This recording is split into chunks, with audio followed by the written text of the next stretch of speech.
All right, hey everybody, thanks so much for tuning in to the WTCF Podcast. It's Shirley here, hanging out in the yoga studio. So all these other people doing yoga, we had a photo, so might as well use it.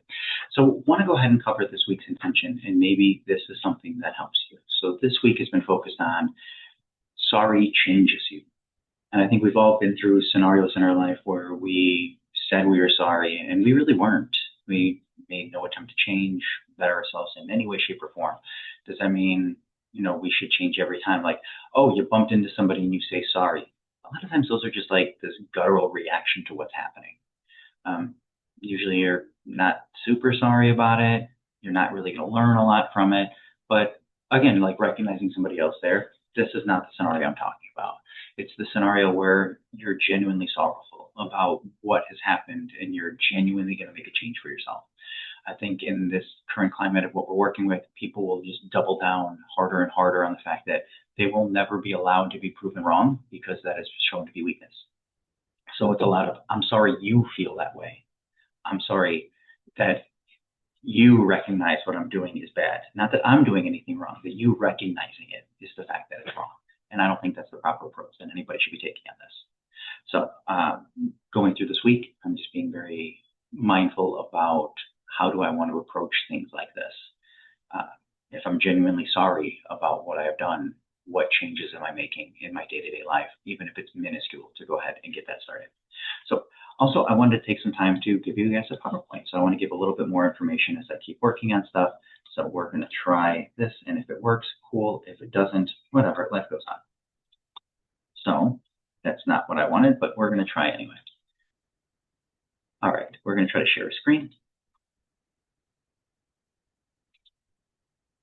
And I want to share this one. So not as pretty as it could be, but it's the best of what I can do in the moment. So I accept these things for myself. So hopefully you guys can see it. I doubt it. Share screen. Hopefully it's there. What I wanted to cover was progressive overload and why it's one of the best ways to build muscle and strength. So there is the story of Milo. So Milo is a young boy working with his father on a farm. And on the farm, there is a cow that gives birth. So this baby calf comes out, and the boy's thrilled. So he rushes on over, and after a few minutes, he goes and excitedly picks up the calf, and he's so proud of how strong he is. And he's so happy about this cow being there. So he keeps coming back every single day and picking up the cow, every single day picking up the cow, while the cow continued to grow. So over time, he developed an ability to get stronger and stronger and stronger and stronger systematically over time. So what we're looking to do is at its core, progressive overload is about challenging your muscles to do more than what they're used to. So one of my favorite examples of this one is an episode of 30 Rock where Liz Lemon has bunion surgery and she's trapped in a wheelchair for the episode. And she has to crawl to get out of her office. She's essentially locked in. And she complains about, I spent all of that time on that one push-up a year ago. It's not enough to change you. Waking up and doing a single push-up, a single sit-up, changing one tiny thing once doesn't change anything. Well, that one time I wanted to eat a sleeve of Oreos, I didn't, but I did it the next day. And I actually ate 2 sleeves of Oreos to make up for it. That's not what we're looking at here. And it's also giving slightly harder stimulus over time, so we're forced to adapt and to grow. Creating those little changes, making those adjustments over time to make sure that we're doing the best that we can for ourselves and loading heavier over time. That's the why. Without the progressive overload, the body has no reason to change. So the body, it's very, very difficult for the body to put on muscle a lot of times. And if it's not incentivized to do so, if given a reason, it's not going to go ahead and do it. If I told you, hey, you know what, you need to go ahead and build houses. Well, what would be your incentive to build a house? Do you need a house? Are you involved in that in any way, shape, or form, in construction, anything associated to that? If not, why would you need to know how to build those things? You can hopefully rely on somebody else to help you with that. So in this scenario, we're going to rely on other parts of our body that if it's not going out there and doing the work, we can't expect it to go do it, right? We can't expect somebody who hasn't had the training to be a surgeon to cut you open and do open heart surgery on you, right? There needs to be a reason to go ahead and trust the person into it by saying, hey, I've been through this programming, I've done this work, here's my proof, right? And then we see more and more reasons to change. So hopefully we can find that. Why it's crucial. Our bodies are incredible at adapting. This is why like 60 degrees in like the summertime or the spring feels warm, but 60 degrees in the fall feels really cold. So we're very, very adaptable to the world that's around us, and our body will become the things that we set out to do the most. So a lot of the times I have conversations with people saying like, well, oh, you're an artist. That's wonderful. What art do you practice? Well, I stopped painting about 6 years ago. Cool. Do you do anything else that's art related? No. Well, then you're not an artist anymore.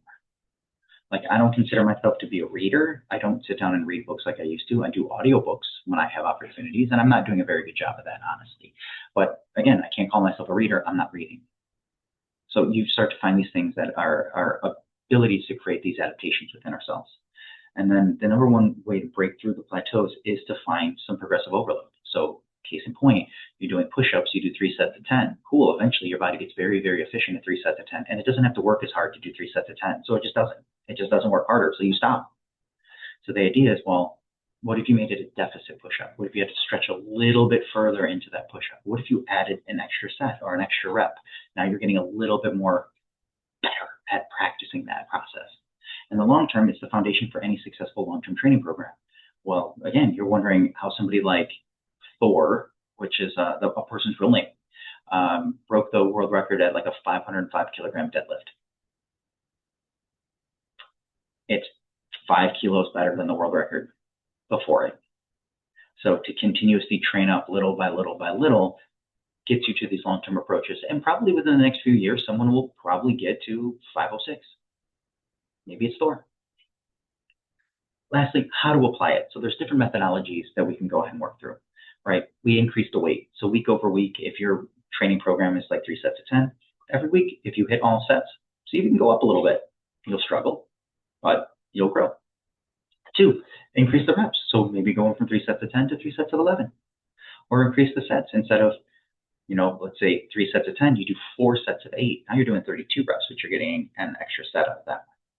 Increase your frequency. So if you're training once a week, try to train that muscle group twice a week. That's one of the most optimized ways to approach it, is twice a week. And if you're like, I still want to go a little bit more, then 3 times a week, and you'll get a little tiny bit more. 4 times a week, you'll get a little tiny bit more. 5 times a week, you'll get a little tiny bit more. But you can't keep the intensity and volume up super high, so you have to space that out over time. Separate issue, but it is a way to just train more often. You can improve your form, make sure that everything is lined up correctly, that you're using the muscles associated to the movement pattern, not causing pain.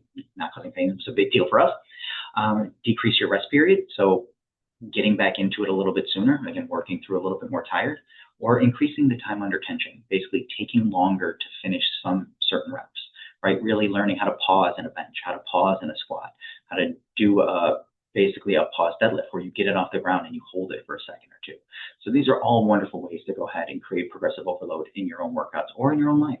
So if you're really practicing in on something, let's just say you want to get better at drawing, keep drawing.